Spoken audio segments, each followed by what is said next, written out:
Welcome વિદ્યાર્થી મિત્રો, આજના લેક્ચરમાં આપણે વિદ્યુતભારનું સતત વિતરણ જોશું. દાખલા કે કોઈ લંબાઈ છે, કોઈ પૃષ્ઠ છે, કોઈ કદ છે, આના ઉપર વિદ્યુતભાર પથરાયેલો હોય સતત રીતે, તો એનું વિદ્યુતભારનું કયું વિતરણ કહેવાય? સતત વિતરણ.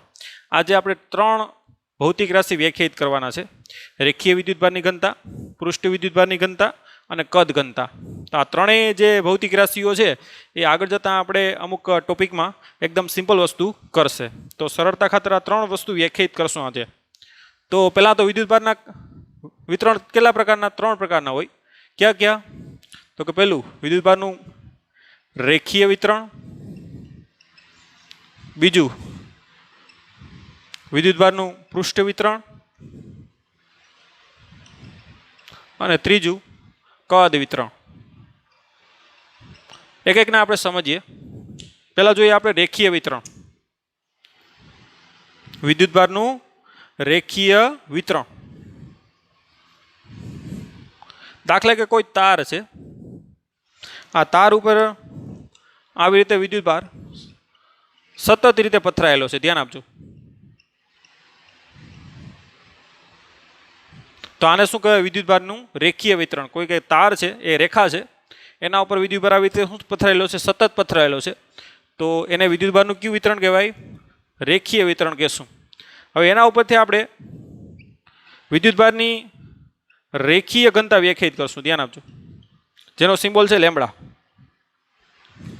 માનો કે આ તાર ઉપર રહેલો કુલ વિદ્યુતભાર ક્યુ છે અને તારની કુલ લંબાઈ કેટલી છે? એલ છે. તો વિદ્યુતભારની રેખીય ઘનતા એટલે શું? તો કે એકમ લંબાઈ દીઠ રહેલા વિદ્યુતભારને શું કહેવાય? વિદ્યુતભારની રેખીય ઘનતા. રેખા પર એકમ લંબાઈ દીઠ રહેલા વિદ્યુતભારને વિદ્યુતભારની શું કહેવાય? રેખીય ઘનતા કહે છે. એટલે વિદ્યુતભારની ટૂંકમાં 1 મીટર ઉપર રહેલો વિદ્યુતભાર એને શું કહેવાય? વિદ્યુતભારની રેખીય ઘનતા. એટલે એનું સૂત્ર શું થાય? તો કે રેખા ઉપર રહેલો કુલ વિદ્યુતભાર ના છેદમાં એની શું થાય? કુલ લંબાઈ. એટલે આ જે તમને આપશે એ શું આપશે? તો કે 1 મીટરમાં રહેલો શું આપશે? વિદ્યુતભાર. કે અહીંયા શું છે? રેખા પર રહેલો કુલ વિદ્યુતભાર ના છેદમાં શું છે? એની કુલ લંબાઈ. એટલે એનો એકમ શું થશે? વિદ્યુતભારનો એકમ કુલમ અને લંબાઈનો એકમ શું થાય? મીટર.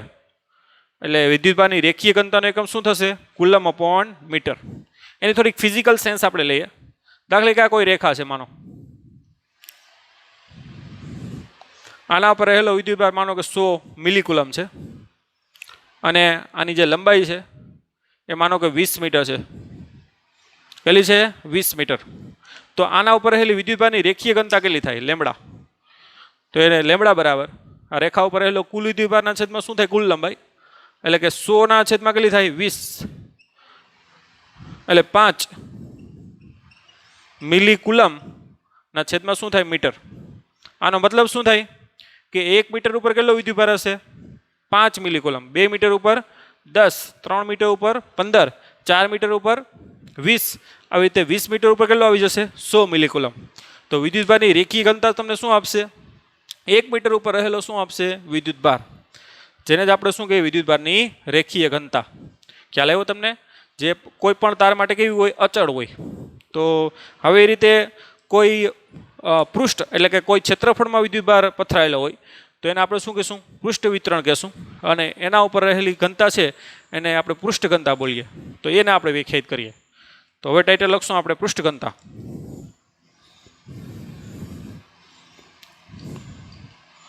વિદ્યુતભારની પૃષ્ઠ ઘનતા. પેલા પૃષ્ઠ વિતરણ કહીએ. તો પૃષ્ઠ વિતરણ એટલે શું? માનો કે આ કોઈ ક્ષેત્રફળ છે. દાખલા કે ધાતુની પ્લેટ છે, બરાબર? આ ધાતુની પ્લેટ ઉપર આવી રીતે સતત વિદ્યુતભાર પથરાયેલો છે. ધ્યાન આપજો. ધન વિદ્યુતભાર પથરાયેલો છે. માનો કે ટોટલ વિદ્યુતભાર ક્યુ છે અને આનું ટોટલ ક્ષેત્રફળ કેટલું છે? પૃષ્ઠનું ક્ષેત્રફળ કેટલું છે? એ. તો એની પૃષ્ઠ ઘનતા શું થાય તો કે સિગ્મા. પહેલાં આપણે પૃષ્ઠ ઘનતા લખીએ, એની વ્યાખ્યા લખીએ. આને પૃષ્ઠ વિતરણ બોલાય. હવે પૃષ્ઠ ઘનતાને વ્યાખ્યાયિત કરીએ આપણે. વિદ્યુતભારની પૃષ્ઠ ઘનતા, એનો સિમ્બોલ શું છે? સિગ્મા. આપેલ પૃષ્ઠ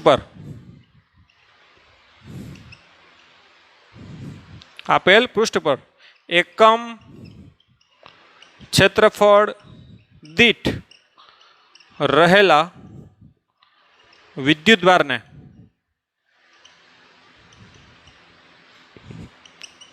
વિદ્યુતભારની પૃષ્ઠ ઘનતા કહે છે. ટૂંકમાં 1 મીટર ઉપર રહેલો જે વિદ્યુતભાર છે એને શું કહેશું? વિદ્યુતભારની પૃષ્ઠ ઘનતા. તો પૃષ્ઠ ઘનતાનો સિમ્બોલ શું છે? સિગ્મા. બરાબર શું થાય? ધ્યાન આપજો. આપેલ પૃષ્ઠ પર રહેલો કુલ વિદ્યુતભાર ના છેદમાં શું થાય? કુલ ક્ષેત્રફળ. તો આ થઈ ગઈ વિદ્યુતભારની પૃષ્ઠ ઘનતા. એનું એકમ શું થાય? એનું એકમ થશે કુલમ, અને ક્ષેત્રફળનું એકમ શું થાય? Metre square. એટલે એને એકમ શું થશે? કુલમ પ્રતિ મીટર સ્ક્વેર. અહીંયા પણ થોડી એની ફિઝિકલ સેન્સ આપણે લઈએ. માનો કે આના ઉપર રહેલો કુલ વિદ્યુતભાર છે, આ પૃષ્ઠ છે, એના ઉપર રહેલો કુલ વિદ્યુતભાર છે, માનો કે 20 માઇક્રોકુલમ છે, અને એનું ક્ષેત્રફળ છે માનો કે 5 મીટર સ્ક્વેર છે. ધ્યાન આપજો. આમાં રહેલો કુલ વિદ્યુતભાર કેટલો છે? 20 માઇક્રોકુલમ, અને એનું ક્ષેત્રફળ કેટલું છે? 5 મીટર સ્ક્વેર. તો આની પૃષ્ઠ ઘનતા કેટલી? તો સિગ્મા બરાબર શું થાય? કુલ વિદ્યુતભારના છેદમાં કુલ ક્ષેત્રફળ, એટલે કે 20/5, એટલે કેટલું થાય? 4 માઇક્રોકુલમ પ્રતિ મીટર સ્ક્વેર. આનો મતલબ શું થાય કે 1 મીટર સ્ક્વેરમાં કેટલો વિદ્યુતભાર રહેલો હશે? 1 મીટર સ્ક્વેર જે ક્ષેત્રફળ થાય દાખલા કે એના ઉપર રહેલો વિદ્યુતભાર કેટલો હશે? 4 માઇક્રોકુલમ. 2 મીટર સ્ક્વેરમાં 8, 3 મીટર સ્ક્વેરમાં 12, 4 મીટર સ્ક્વેરમાં 16, અને 5 મીટર સ્ક્વેરમાં કેટલો આવી જશે? 20. તો આ રીતે એની ફિઝિકલ સેન્સ હોવી આપણા માટે શું છે? જરૂરી છે. તમને એમ કહે કે કોઈ પૃષ્ઠ છે, કોઈ ક્ષેત્રફળ, એની પૃષ્ઠ વિદ્યુતભારની ઘનતા, દાખલા કે કોઈ ગોળો છે, ગોળાના પૃષ્ઠ ઉપર વિદ્યુતભાર છે, અને એની પૃષ્ઠ ઘનતા તમને એમ કહી દે કે 20 કુલમ અપોન મીટર સ્ક્વેર. તો આનો મતલબ શું થાય કે 1 મીટર સ્ક્વેરમાં કેટલો વિદ્યુતભાર છે? 20 કુલમ. 2 મીટર સ્ક્વેરમાં કેટલો થાય? 40 કુલમ. 3 metre સ્ક્વેરમાં 60 coulomb. તો આવી રીતે એની પ્રોપર સેન્સ હોવી શું છે? જરૂરી છે. તો રેખીય ઘનતા એટલે 1 મીટરમાં રહેલો વિદ્યુતભાર, પૃષ્ઠ ઘનતા એટલે 1 મીટર સ્ક્વેરમાં ક્ષેત્રફળમાં રહેલો વિદ્યુતભાર. હવે કદની વાત આવે તો વિદ્યુતભારનું કદ વિતરણ જોઈએ. હવે આ કોઈ રેખામાં હતું, આ કોઈ પૃષ્ઠ એટલે કે ધાતુની સપોઝ કે કોઈ પ્લેટમાં. હવે કોઈ કદમાં જોઈએ આપણે કે કદમાં વિદ્યુતભાર સતત રીતે પથરાયેલો હોય તો એને આપણે શું કહેશું? કદ વિતરણ. તો આ લખી નાખો. ઓકે.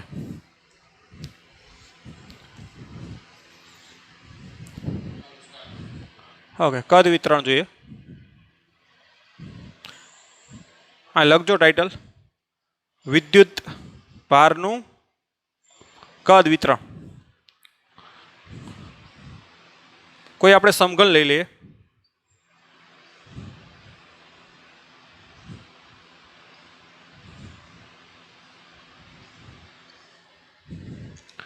માનો કે આ સમઘનમાં સપાટી ઉપરના અંદર ને બધાયમાં વિદ્યુતભાર છે.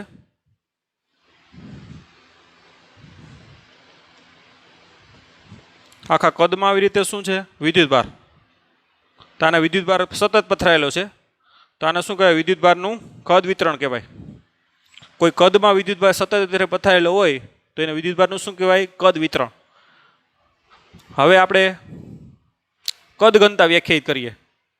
આખું ટાઇટલ લખવું હોય વિદ્યુત ભારની કદ ઘનતા. એનો સિમ્બોલ ધ્યાનમાં રાખજો, રો છે. એનો સિમ્બોલ શું છે? રો. પહેલાં એની વ્યાખ્યા લખીએ. આપેલ કદ પર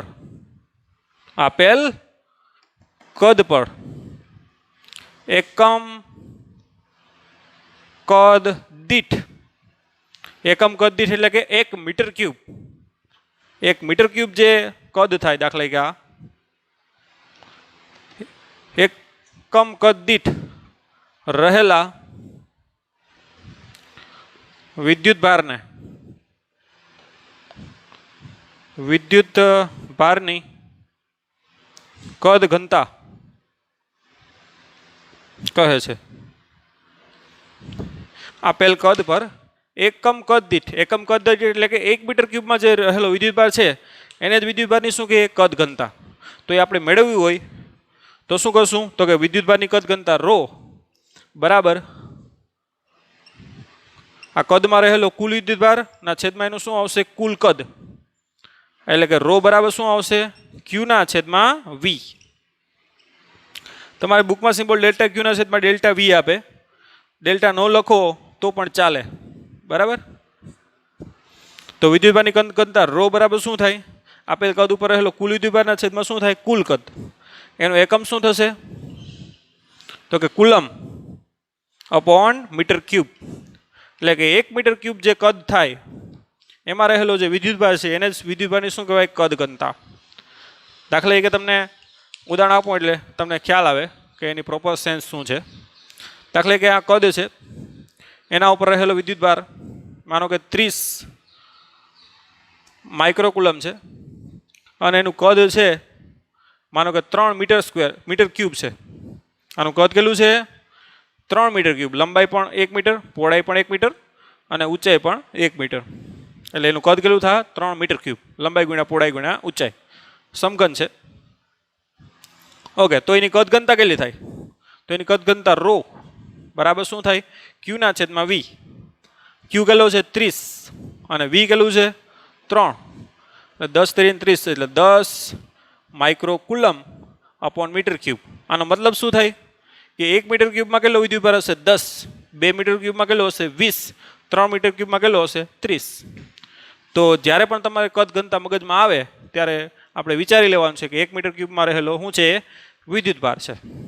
તો આ થઈ ગયું વિદ્યુતભારનું રેખીય વિતરણ. કોઈ રેખા ઉપર એટલે તાર ઉપર હોય તો, કોઈ ક્ષેત્રફળ ઉપર હોય તો વિદ્યુતભારનું પૃષ્ઠ વિતરણ સિગ્મા બરાબર ક્યુ બાય એ. અને વિદ્યુતભારની કદ ઘનતા કોઈ કદ ઉપર હોય તો રો બરાબર શું થાય ક્યુ ના છેદમાં વી. તો એના ત્રણના આપણે વ્યાખ્યાઓ જોઈ અને ત્રણના એકમો જોયા. હવે એનો ઉપયોગ કઈ રીતે થાય ને એ આપણે હવે બે એક્ઝામ્પલ લઈએ એટલે તમને ખ્યાલ આવે. તો હવે એનો ઉપયોગ શું છે એમ આ વ્યાખ્યાયિત કર્યું. આગળ પણ એનો ઘણો ઉપયોગ આવશે પણ અત્યારે કરંટમાં થોડોક ઉપયોગ જોઈએ. ઓકે, આ લખી લ્યો. ઉપયોગિતા પહેલાં એક આપણે એક્ઝામ્પલ લઈ લઈએ કે ભાઈ આ કોઈ એક ગોળો છે, ધ્યાન આપજો. પોલો ગોળો કે ઘનતાવાળો ગોળો જે હોય, દાખલા કે પોલો ગોળો છે લાઈક અ વોલીબોલ બરાબર. શું છે પોલો ગોળો. આના ઉપર વિદ્યુતભાર આવી રીતે પૃષ્ઠ ઉપર છે, ધ્યાન આપજો. માત્ર ક્યાં છે પૃષ્ઠ ઉપર એટલે આમ કરો તોય ચાલે.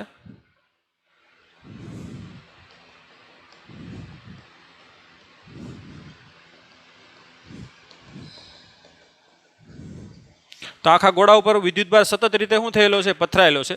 તમને કહી દે કે આના ઉપર રહેલો કુલ વિદ્યુતભાર છે એ તમને કહે કે 200 માઇક્રોકુલમ છે અને આ ગોળો છે એની ત્રિજ્યા 20 સેન્ટીમીટર છે. કેટલી છે 20 સેન્ટીમીટર. તો આ ગોળાની પૃષ્ઠ ઘનતા મેળવો. કે ગોળાની સપાટી ઉપર રહેલો વિદ્યુતભાર છે એટલે વિદ્યુતભારની કઈ ઘનતા હોય એમાં પૃષ્ઠ ઘનતા. તો વિદ્યુતભારની પૃષ્ઠ ઘનતા તમારે મેળવવાની છે. ત્રિજ્યા તમને આપેલી છે અને એમાં ઉપર રહેલો કુલ વિદ્યુતભાર. પૃષ્ઠ ઘનતા એટલે શું તો કે 1 મીટર સ્ક્વેર ઉપર રહેલો વિદ્યુતભાર. તો આપણે શું કરશું આપણે ખબર છે કે આની પૃષ્ઠ ઘનતા સિગ્મા બરાબર એના ઉપર રહેલો કુલ વિદ્યુતભાર ના છેદમાં શું થાય કુલ ક્ષેત્રફળ. ક્ષેત્રફળ એટલે ખબર છે ગોળાની વક્ર સપાટીનું ક્ષેત્રફળ કેટલું થાય તો કે 4πr². કિંમત મૂકી દો બધાની માટે સિગ્મા ક્યુ કેટલો છે 200 ગુણ્યા 10⁻6 કરો તો ચાલે, માઇક્રો છે એટલે, છેદમાં 4 ગુણ્યા 3.14 ગુણ્યા r એટલે કેટલું છે અહીંયા 20 સેન્ટીમીટર એટલે 20 ગુણ્યા 10⁻2 સેન્ટીમીટર છે ને એટલે એનો શું આવશે વર્ગ. એટલે આનો વર્ગ કેટલો થાય 20 નો વર્ગ કેટલો થાય 400. 10⁻2 નીકળી થઈ જાય 10⁻4 r નો વર્ગ છે. તો આ બે કેન્સલ,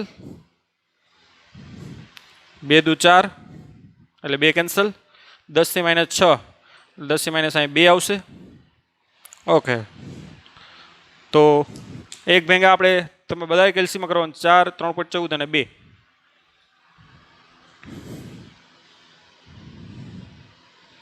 3.14 ભાગ્યા 4 ભાગ્યા 2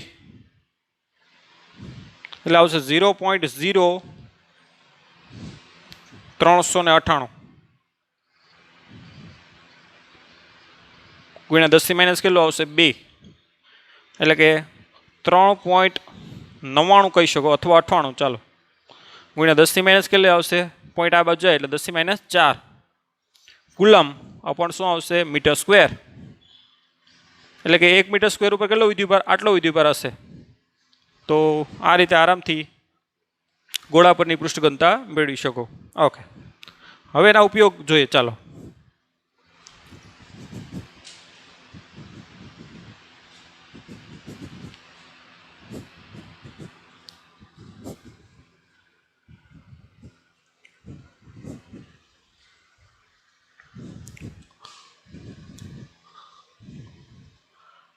માનો કે કોઈ આવી એક તાર છે, તાર ઉપર આવી રીતે વિદ્યુતભાર સતત રીતે પથરાયેલો છે. ધ્યાન આપજો.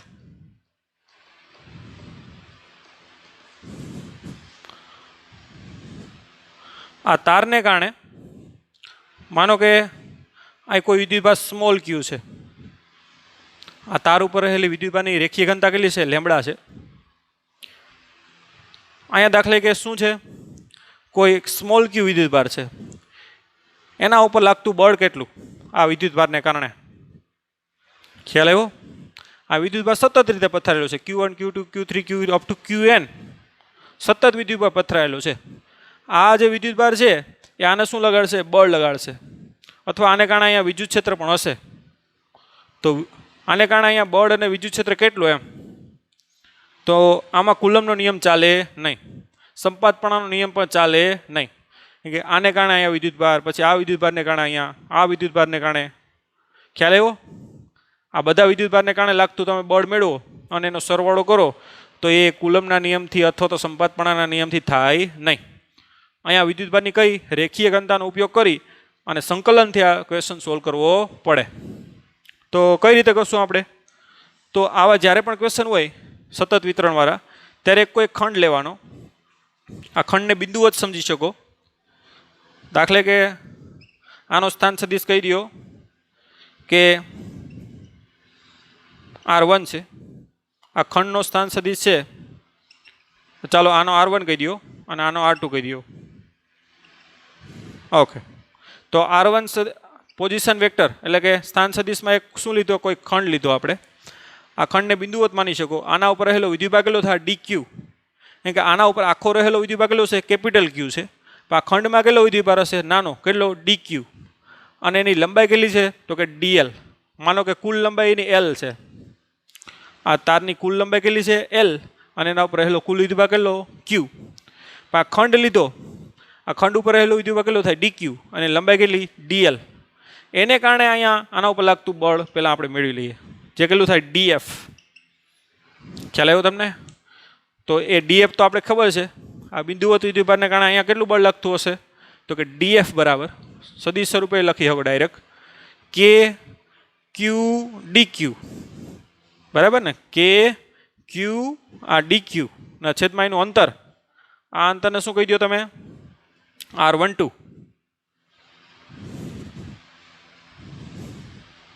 ઓકે, તો DF બરાબર શું આવશે કે Q DQ ના છેદમાં R12 એનો સ્ક્વેર ઇન્ટુ ખબર છે ને આપણે R12 કેરેટ જે એનો શું છે એ દિશાનો શું છે એકમ સદિશ. ઓકે, તો આ થઈ ગયું આ ખંડને કારણે આના ઉપર લાગતું બળ. હવે DQ ની કિંમત મેળવી તો મેળવી લઈએ.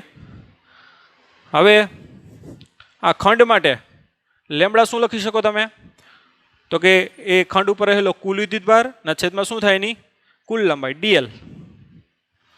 આખા તાર માટે પણ લેમ્બડા એ જ હોય કેટલો Q/L. પણ આ ખંડ માટે કેટલું લખાય એ ખંડ ઉપર રહેલો વિદ્યુતભાર DQ ના છેદમાં એની લંબાઈ DL. હંમેશા કેવી હોય અચળ જ હોય. નાની લંબાઈ હોય તો નાનો વિદ્યુતભાર હોય, મોટી લંબાઈ હોય તો મોટો હોય. હંમેશા એનો ગુણોત્તર કેવો હોય અચળ. તો આ ખંડ માટે વિદ્યુતભારની રેખીય ઘનતા જેટલી હોય એટલી જ કોની હોય? આખા તારની હોય. એટલે ખંડ માટે શું લખાય? ખંડ ઉપર આવેલો કુલ વિદ્યુતભારના છેદમાં કુલ લંબાઈ. માટે કુલ વિદ્યુતભાર dq ખંડ ઉપર બરાબર શું થાય? Lambda into dl. તો એ તમે dq ની કિંમત અહીં રાખી શકો. માટે df બરાબર શું થાય? kq dq બરાબર શું લખશું? લેમ્બડા ઇન્ટુ dl અને આ છેદમાં શું થાય? r12 square into r12 caret. આ તો માત્ર ખંડને કારણે લાગતું બળ. આવા ખંડ તો ક્યાંથી ક્યાં સુધી છે? આ બીજો, ત્રીજો, ચોથો અપ ટુ કેટલા? ઇન્ફાઇનાઇટ ખંડો છે. ધ્યાન આપજો. આ બધાને કારણે અહીંયા બળ મેળવવું હોય તો બધા જે બળો મળે એનો શું કરવાનું થાય? સરવાળો. અને સરવાળો, આટલો મોટો સરવાળો આપણે કોના સ્વરૂપે કરીએ? સંકલન સ્વરૂપે. માટે જે કુલ બળ લાગશે F બરાબર શું લખાય એને? સંકલન. આ બધી અચળ વસ્તુ બહાર કાઢી નાખો. કે ક્યુ લેમ્બડા સંકલનમાં લખો તો ચાલે. કે ક્યુ લેમ્બડા ડીએલ ના છેદમાં r12 square into r12 caret. કોના ઉપર? તો કે આખી રેખા ઉપર. તો આ બધા જે ખંડો છે એને કારણે લાગતું શું મળી જાય તમને? બળ. અને બધાનો સરવાળો થાય અને કુલ બળ તમને આ રીતે મળે. તો આવી રીતે વિદ્યુતભારની રેખીય ઘનતાનો ઉપયોગ કરી અને તમે આખા તારને કારણે કેટલું આના ઉપર બળ લાગે એ મેળવી શકો. જો વિદ્યુત ક્ષેત્ર કહી તમને તો ખ્યાલ છે. આ પી બિંદુ આગળ વિદ્યુત ક્ષેત્ર કેટલું હશે? તો કે ત્યાં લાગતું કુલ બળ ના છેદમાં કુલ વિદ્યુતભાર. એટલે ક્યુ ઉડી જશે. તો વિદ્યુત ક્ષેત્ર કહી તો શું આવશે? આખો રેખા કે ક્યુ ક્યુ ઉડી જાય કેમ કે એફની કિંમત મૂકો તો ક્યુ ક્યુ કેન્સલ થાય. એટલે કે લેમ્બડા ડીએલ ના છેદમાં r12 square into r12 caret. તો આ રીતે આરામથી તમે વિદ્યુત ક્ષેત્ર પણ મેળવી શકો. ઓકે, હવે આપણે કદ વિતરણ માટે એક એક્ઝામ્પલ લઈ લઈએ. આજે કેમ રેખાનું લીધું એમ કદનું લઈ લઈએ. આ લખી લ્યો. કદ વિતરણ દાખલા કે માનો કે આ કોઈ કદ છે અથવા તો ગમે એવું આવું કદ લઈ લ્યો. ચાલો 3D માં કદ છે. ધ્યાન આપજો. કદ ઉપર વિદ્યુતભાર આવી રીતે પથરાયેલો છે સતત. ઓકે, સમાન રીતે પથરાયેલો છે. આના ઉપર રહેલો કુલ વિદ્યુતભાર Q છે અને એનું કદ કેટલું છે? Total V. આ કોઈ દાખલા કે P બિંદુ ઉપર કોઈ વિદ્યુતભાર છે તો એના ઉપર લાગતું બળ મેળવવું છે. તો અહીંયા કુલમનો નિયમ ચાલે નહીં, સંપાત પીણાનો સિદ્ધાંત ચાલે નહીં. આ વિદ્યુતભારની કદ ઘનતાનો ઉપયોગ કરી અને બળ મેળવી શકાય. કઈ રીતે? તો કે જ્યાં પણ સતત વિતરણ હોય એમાં શું કીધું મેં? તો કે એક નાનો કદ ખંડ લ્યો. શું લ્યો? આને શું બોલાય? આને કદ ખંડ બોલાય. આ કદ ખંડ છે એના ઉપર રહેલો વિદ્યુતભાર dq છે અને એનું કદ કેટલું છે? dv કહી દો. ચાલો, આ નાનો શું લીધો? કદખંડ, જેને બિંદુવત તરીકે લઈ શકો. કોના તરીકે? બિંદુવત તરીકે. અને એને કારણે અહીંયા કેટલું બળ લાગે એ મેળવી લ્યો. df. આનો સ્થાન સદિશ કહી દો. ચાલો, આનો સ્થાન સદિશ શું કહી દો? r1 કહી દો. આનો કેટલો કહી દો? r2. ચાલે. તો પેલા કદખંડને કારણે અહીંયા લાગતું બળ મેળવી લેવાય. એ તો ખબર છે કુલમનો નિયમ કે એના ઉપર લાગતું બળ df બરાબર શું થશે? તો કે k q dq ના છેદમાં શું થાય? r12 square into r12 caret. જે r12 કેરેટ શું છે? આની એકમ દળની દિશા, બળની દિશામાંનો એકમ સદિશ. ઓકે, આની વચ્ચેનું અંતર કેટલું છે? આ બે બિંદુવત વિદ્યુતભાર જ છે. ધ્યાન આપજો. એની વચ્ચેનું અંતરને આપણે સિમ્બોલ શું આપ્યો? r12. એનો અંતરનો શું આવે? વર્ગ આવે. એ તો ખ્યાલ છે આપણે. ઓકે, હવે આ કદખંડ છે. કદખંડ માટે આપણે વિદ્યુતભારની કદ ઘનતા શું થાય? રો બરાબર શું થાય? એ કદખંડ ઉપર રહેલો કુલ વિદ્યુતભાર dq ના છેદમાં એનું શું થાય? કુલ કદ dv. આગળ કીધું એમ આખા કદ માટે પણ રો એટલી જ હોય. રો બરાબર આખું કદ હોય તો એના ઉપર રહેલો કુલ વિદ્યુતભારના છેદમાં કુલ કદ બરાબર. તમે નાનો કદખંડ વિચારો તો નાના કદખંડ ઉપર રહેલો વિદ્યુતભાર નાનો હોય એટલે dq કહેવાય અને કદ નાનું હોય એટલે dv કહેવાય. જે હંમેશા કેવું હોય? અચળ જ હોય. ઓકે,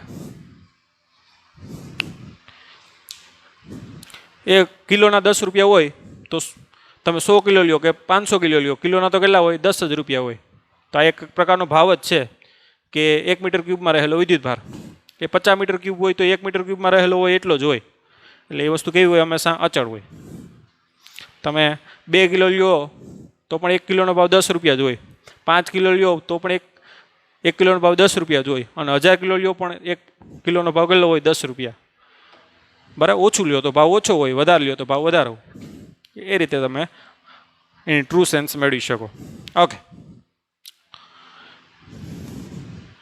તો ડીક્યુની કિંમત કેટલી રાખી શકાય? ડીક્યુ બરાબર રો ડીવી. તો અહીંયા કિંમત મૂકી શકો. માટે ડીએફ બરાબર શું થાય? કે ક્યુ ડીક્યુ એટલે શું થાય? Rho DV upon R12 square R12 caret. તો આ તો ખાલી ખંડને કારણે અહીંયા લાગતું બળ. આવા ખંડ તો અહીંયા ઘણા બધા છે, ઇન્ફાઇનાઇટ ખંડ. એને કારણે અહીંયા લાગતું બળ શું થાય? તો કે બધા જે બળો આવે એનો શું થાય? સરવાળો. અને કોના સ્વરૂપે થશે? સંકલન. એટલે કે કુલ બળ F બરાબર સંકલનમાં શું લખાય? કે ક્યુ રો ડીવી ના છેદમાં R12 સ્ક્વેર R12 કેરેટ. આખા કોના ઉપર? તો કે કદ ઉપર. ધ્યાન આપજો. તો આ રીતે તમને શું મળી જાય? કુલ આના ઉપર લાગતું બળ મળશે. અને જો વિદ્યુત ક્ષેત્ર મેળવવું હોય તો વિદ્યુત ક્ષેત્ર બરાબર શું થાય?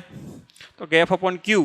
તો ક્યુ ઉડી જાય તો શું આવશે? કે rho DV upon R12 square R12 caret કદ ઉપર. ઓકે, તો આ રીતે જ્યાં પણ વિદ્યુતભારનું સતત વિતરણ હોય કે રેખીય હોય, પૃષ્ઠ હોય કે કદ હોય, ત્યારે ખંડનો ઉપયોગ કરી નાના ખંડને કારણે લાગતું બળ અથવા તો વિદ્યુત ક્ષેત્ર મેળવી અને આખાનું સંકલન કરી અને આરામથી બળ અથવા તો વિદ્યુત ક્ષેત્ર મેળવી શકો.